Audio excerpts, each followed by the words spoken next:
Have you ever been driving through your city and wondered the same thing? Brand new luxury SUVs, expensive pickup trucks, packed restaurants, sold-out concerts, and people constantly posting vacations on social media. It almost feels like everyone around you is getting richer while you're still trying to keep up with rising grocery bills and monthly expenses. So how are so many Canadians actually affording this lifestyle? Are they genuinely wealthy, or is there something else happening behind the scenes? The answer may surprise you. Today, we're uncovering what many financial experts call the fake rich trap, a lifestyle that looks successful on the outside but often hides financial stress behind closed doors. Understanding this trap could completely change the way you think about money. Let's start with a simple question that very few people ask. When you see someone driving a brand new luxury vehicle, what do you assume? Most people immediately believe that person must have a high income or a large investment portfolio. But appearances can be incredibly misleading. In reality, many expensive vehicles are financed through long-term loans with monthly payments stretching 5, 6, or even 7 years. The same idea applies to luxury furniture, electronics, vacations, and even homes.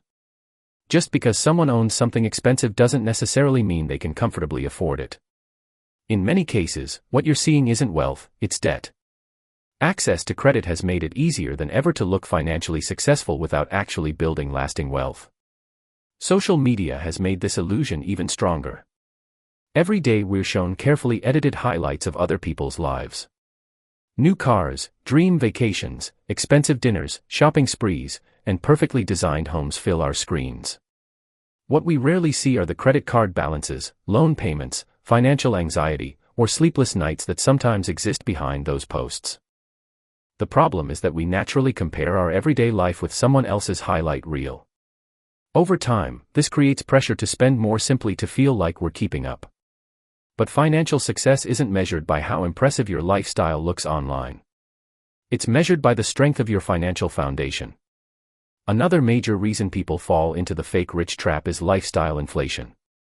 This happens when every increase in income immediately leads to higher spending. You receive a raise, so you upgrade your vehicle. You get a promotion, so you move into a more expensive home. Your salary increases, but your monthly expenses increase just as quickly. From the outside, it looks like you're becoming wealthier. In reality, your financial position may not improve at all because every extra dollar is already committed to a more expensive lifestyle. The result is that many high-income earners continue living paycheck to paycheck despite earning far more than the average Canadian. Now consider the hidden cost of those spending decisions. Imagine investing just a few $100s every month instead of using that money for lifestyle upgrades. Thanks to compound growth, those investments could potentially grow into hundreds of thousands, or even more than $1 million, over several decades. This is one of the biggest financial opportunities most people never notice. Every unnecessary purchase doesn't just cost you today's money. It also costs the future growth that money could have generated if it had been invested instead. That's why wealthy people often think differently before making large purchases. They don't simply ask, "Can I afford this?" They ask, "What is this purchase costing my future?" This brings us to the difference between performing wealth and building wealth. Performing wealth is designed to impress other people. It's the luxury car, designer clothing, expensive gadgets, and constant upgrades that attract attention. Building wealth is much quieter. It means investing consistently, avoiding unnecessary debt, increasing your savings, and allowing your assets to grow over time. One lifestyle earns likes on social media. The other creates financial freedom. The challenge is that building wealth rarely looks exciting in the beginning. It requires patience while everyone else appears to be spending freely. But over the long term, patience often wins. So what does real wealth actually look like in Canada today? Surprisingly, many financially successful Canadians don't look rich at all. They may drive reliable older vehicles, avoid unnecessary debt, invest every month, and live below their means. Instead of trying to impress strangers, they focus on growing their net worth. They understand that owning assets is far more important than displaying expensive possessions. Real wealth isn't about looking successful. It's about having choices, financial security, and peace of mind. Another reason this fake rich lifestyle continues is because entire industries benefit when people keep spending. Every advertisement, social media platform, and marketing campaign encourages you to upgrade, replace, and buy more. The more you spend, the more money companies make. That's why it's so important to build your own private scoreboard instead of comparing yourself to everyone else.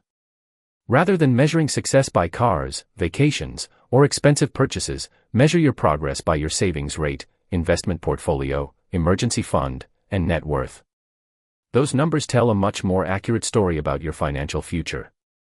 At the end of the day, the real Canadian dream isn't about owning the biggest house or driving the newest vehicle. It's about having financial freedom. It's about knowing you can handle unexpected expenses without panic, retire comfortably, help your family when needed, and make life decisions without constantly worrying about money. That kind of freedom doesn't come from looking rich. It comes from building wealth slowly and consistently over time. So the next time you wonder how everyone seems to be affording such an expensive lifestyle, remember this: some people are building wealth, while others are simply borrowing it. From the outside, they can look exactly the same. The difference only becomes clear years later. If you enjoyed this video, don't forget to like, subscribe, and turn on notifications for more Canadian personal finance and investing content. Thanks for watching, and we'll see you in the next video.